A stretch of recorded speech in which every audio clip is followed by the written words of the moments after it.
Hey guys, so this video is a bit different than my normal rating videos, but I've been wanting to make it for a while now. I've noticed there's a fully completed guide to tugboats, including how to find them, different build setups, rating them, and all the other tips and tricks. So for this video, I'm going to show you guys all the secrets I've learned in the past few years of basically daily raiding and living in them. I use a tugboat to cook up my sulfur since I think it's the safest way to stay hidden, and every once in a while raid one that's extremely loaded and being used as an actual main base. But anyways, let's start from the beginning and how to find a tugboat to use. Obviously, the easiest way to find one is to come across a fresh spawn one in either large or small harbor. The Rust wiki claims 2 spawn at each harbor, and there could be 4 spawned at any time per server. Unused, each tugboat will decay in 36 hours when left outside. The next way to get a tugboat is to find one that's actually being used by another player. For that, they're commonly left inside the safe zone next to fishing villages, and we'll get into raiding in the safe zone in a couple minutes. The much more difficult, but usually more profitable way to find one is to grab either a minicopter or an attack helicopter and start searching the ocean. This can be one of the most boring and time-consuming tasks in the game, and it isn't always guaranteed there will be one floating out there, but if there is one floating out there, I'm sure you'll find it using this method.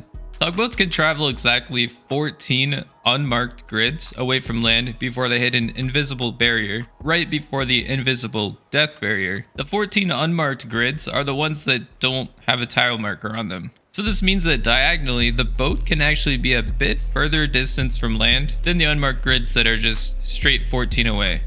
You'll notice when you're looking for the boats, they don't render in until you're pretty close up on them. To be exact, they'll render in at 280 meters. But what does 280 meters look like from a minicopter compared to the grid sizes? Grid sizes change depending on the actual map size, preset by the server you're playing on, but for this video purposes, I'm on the default size map of 4,000. So here I've placed 2 tugboats exactly 3 grids apart from each other. By flying right in the middle of these, you can see both boats render in at the same time. This means on a 4K map seed, the 280 meter render distance is about 1.5 grids away. So when flying, you can mark off 1.5 tiles in each direction when you're searching for a tugboat to render in. 1.5 grids in each direction means you're covering 3 total grids of space each time you pass over an area. After you understand this, it's pretty easy to see what you're going to have to do to find one. You're going to have to fly over the entire ocean portion of the map at the 13th grid, then 10th grid, 7th grid, 4th, and then 1st, and finally back to the labeled tiles. About 5 entire map flyovers.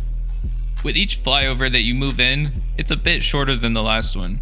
Or you could do it in reverse order and start with the unlabeled tiles that are closest to the map. However, the boats are most likely going to be anchored further out if the owners are trying to stay hidden. One trick I use to make it easier to not accidentally cover the same area that you've already searched is to use the map pins to mark the grid lines you intend to fly over. Also using the directional markers on the compass to fly in a straight line. When you come back around to the original pin you set, you know you've completed a full sweep of that grid in the ocean. You may be wondering how much low-grade fuel it takes to sweep the entire ocean 5 times in a mini. Doing this, you'll cover 800 grids, and it'll take about 83 minutes and 2,500 low-grade fuel if you fly completely efficient. And then in attack heli, it'll take 55 minutes and 1,700 low-grade. Now that you know how to find a tugboat, I'm going to go over everything about rating them. Starting with a boat that you find in the open ocean, you're going to want to prepare for the owner to be actively using it and online. Since you won't have a respawn, you'll want to guarantee you win the fight. And for that reason, I would suggest a heavy armor switch to hold down the doorway. Be careful for the owners sending a rocket straight out the door after you blast it down. The spot shotgun or M4 shotgun with instant rounds, I think are best in this fight. Make sure to burn up the sleeping bags and be careful for a locker or workbench placed behind the door. Once you've killed the owner, killed any bags inside the loot room, make sure to look around for stray bags placed on the outside of the boat. Then if you saved your mini, you can escape with the loot or raid the cockpit and take the boat for yourself. Just make sure all the extra bags are destroyed so the owner can't use them to track you back down. If you used an attack heli to scout for the tugboat and are planning to sink the boat, you may want to start the trip already having high velocity rockets so the owner doesn't have a chance to move the boat. It takes 11 HV rockets to sink the boat completely, and after 9 rockets, the tugboat exhaust will catch on fire, and then 2 more to sink it after that. From there, you can raid the sunken loot room using diving gear, C4, and bring a spear gun with spears, in case the owner is still inside.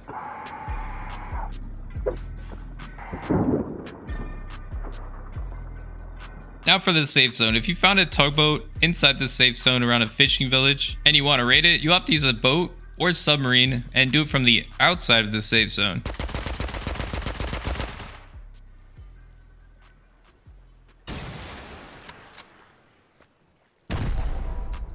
Wait for the hostile timer to deplete and then swim up and take it. Or you can use the submarine to push it out of the safe zone and raid it once it's outside. To push it out, you can just hold forward on the throttle and it'll slowly move out of the safe zone. You don't actually have to continually ram it with the sub. And it takes 12 torpedoes to sink the tugboat in total. 9 to catch the exhaust on fire, and then 3 more to finish it off.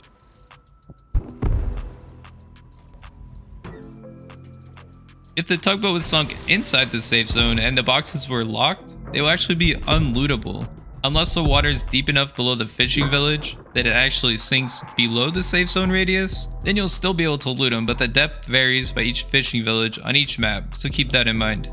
Raiding the safe zone, I would suggest raiding the cockpit first, driving the tugboat far off into the ocean, and then finishing the raid off out there.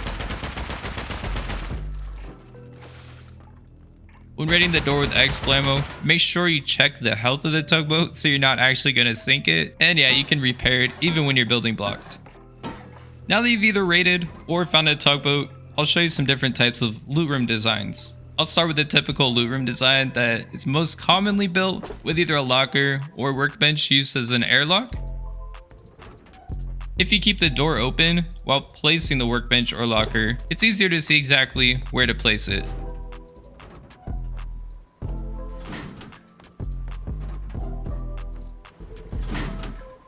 Rugs, wooden signs, or my personal favorite, spinning wheels can be used to cover the portholes. Just be careful about the placement on these last ones, as they can be broken from the outside if they're placed wrong. I would suggest using barrels to maximize storage capacity, but boxes are fine as well. The loot room I use literally almost every day consists of a few barrels and about 25 furnaces.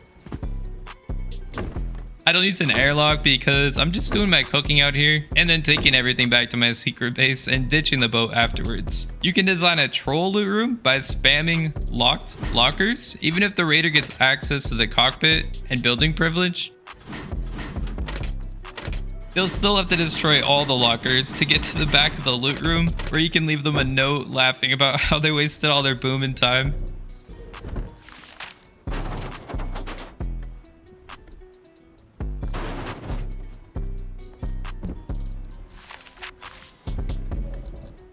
Next, here's some deployables that can be placed inside the tugboat.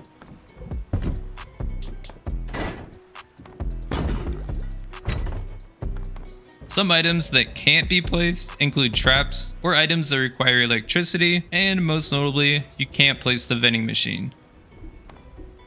Now that you know how to find, raid, and build a loot room inside the tugboat, I'm going to show you all of the other tricks that I've learned in the past few years. If you're in the ocean on your tugboat and you see a mini copter flying by, don't immediately shoot at it because you might not have rendered in for that player yet. I found a few tugboats just because the owner was trying to shoot at me when I was flying by. The Rust Wiki claims it takes 4 C4 to sink a tugboat when it actually takes 8, which is insanely expensive compared to HV rockets.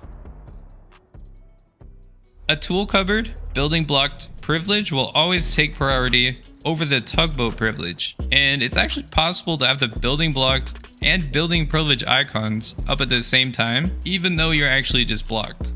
Furnaces can make a lot of noise in the tugboat, and they actually go through the tugboat walls, but if you place and stand behind the door, it will block it. Useful when listening for potential helicopters trying to find you.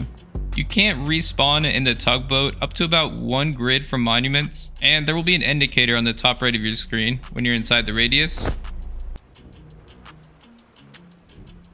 There's a bug with the two-man submarine where if you hop in and out, you can see through all the water, which is actually extremely useful when trying to find sunken crates or even to see where the tugboat is above you. Ladders can be placed on the tugboat to make easier access or to use while raiding it. You can't push a tugboat you aren't authorized on, but sometimes you want to push your own tugboat. You can't push it when you're swimming, so one way to do it is place a twig foundation next to and push from there.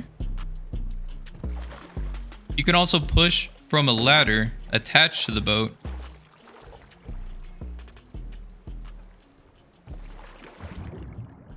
Or you can push it while you're falling. You can't spawn in a bag that's underwater on a tugboat that's been sunk. A tugboat that's on autopilot after you've hopped out of the driver's seat will travel half a grid before going around in a circle for 2 3/4 of a rotation, ending up facing 90 degrees to the right of the direction you were traveling in. Lastly, the most important tip about tugboats that I couldn't find anywhere on the internet is how long it takes for them to start floating in after you've gone offline or left it alone. So I timed it and it was 2 hours. So you've got 2 hours before the tugboats start floating back into the mainland. That's all I've got for you guys today. Let me know in the comments if I missed anything.